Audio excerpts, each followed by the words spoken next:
Hi, I'm Crystal, and today my project is a layered pocket that I made from an oversized advertising insert.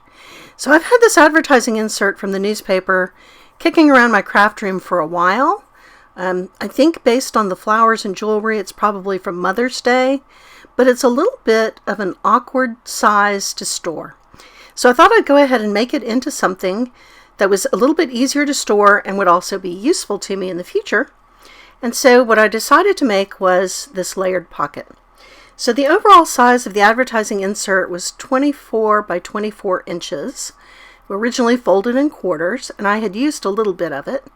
But I took the larger half and cut it into two strips, 6 inches wide by 24 inches long.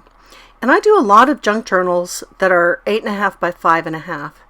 So I think I'm just going to go for a 6 inch by 8.5 inch piece that I can then trim down if I need to, or let it hang out, or, But I just think that'll be a better size going forward, certainly, than trying to store this 12-inch piece. So I'm starting by marking off at 8.5 inches on both sides of my strip of paper, just with a little bit of pencil so I can see where to make my line. And once I've got my mark on both sides of the page, I'm just going to use my straight edge. I'm going to retract the lead in my pencil, although it doesn't really matter. You're not going to see this once we're done. I could have left the lead sticking out. And I'm just drawing my pencil across the straight edge into my work surface. My work surface is a silicone baking mat, so it's got a little bit of give to it, and so it made a nice score line. I'm folding at that 8.5 inch mark. Then I've got a natural fold in the paper, another 3.5 inches along. So I'm going to go ahead and use that as my first fold point. And what I'm going to do then is fold up, not quite all the way. I'm not going all the way to the crease. Suppose I could have, but I want to see the exposed edge of my layered pockets. And I'm not measuring this, I just eyeballed it. And then I'm just going to pick another point that seems reasonable, and I'm eyeballing it again. And as long as I keep the edges of this straight cut piece of paper lined up, I know that my pockets will be straight across, left to right. So once I've folded my page a couple of times, I've got these layered pockets. So the pockets are not even in depth, of course.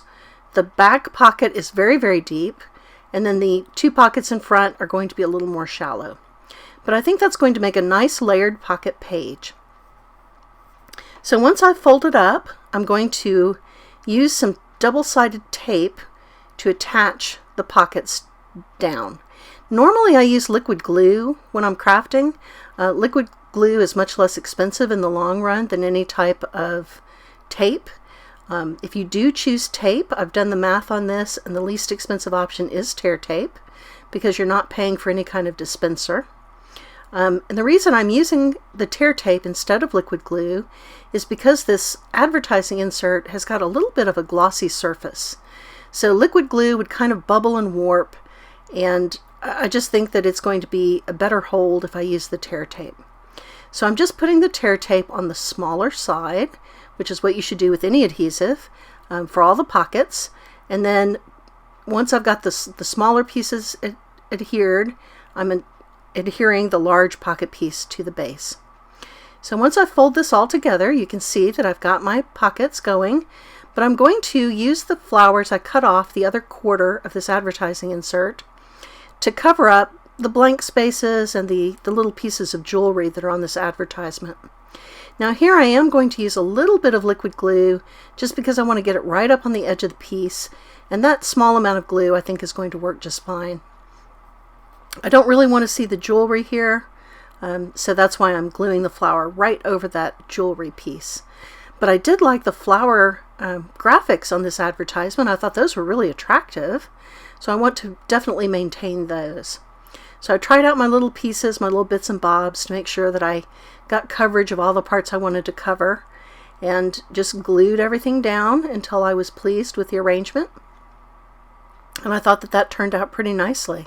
So I think this is going to go pretty well into any type of floral journal or springtime journal. I love those nice springy colors. I'm not really sure why my newspaper sent me this insert. I can't imagine that this is a big market for high-end jewelry, but hey, I'm glad to have this advertisement, and I'm definitely making good use of it. I think that's really key in junk journaling, is just to find those materials all around you, right? So once I've got all my little bits of flower glued in place, I'm using a little bit of wax paper to make sure I don't accidentally glue my pocket shut. I have my finished layered pocket. It is pretty on both sides, and so this will be suitable whether I glue it down flat or if I put it into a journal that's got some type of binding where I can see both sides of this. So I think that turned out pretty nicely, and this is definitely a size that is going to be easier to store going forward until it's called for when I make any type of floral journal.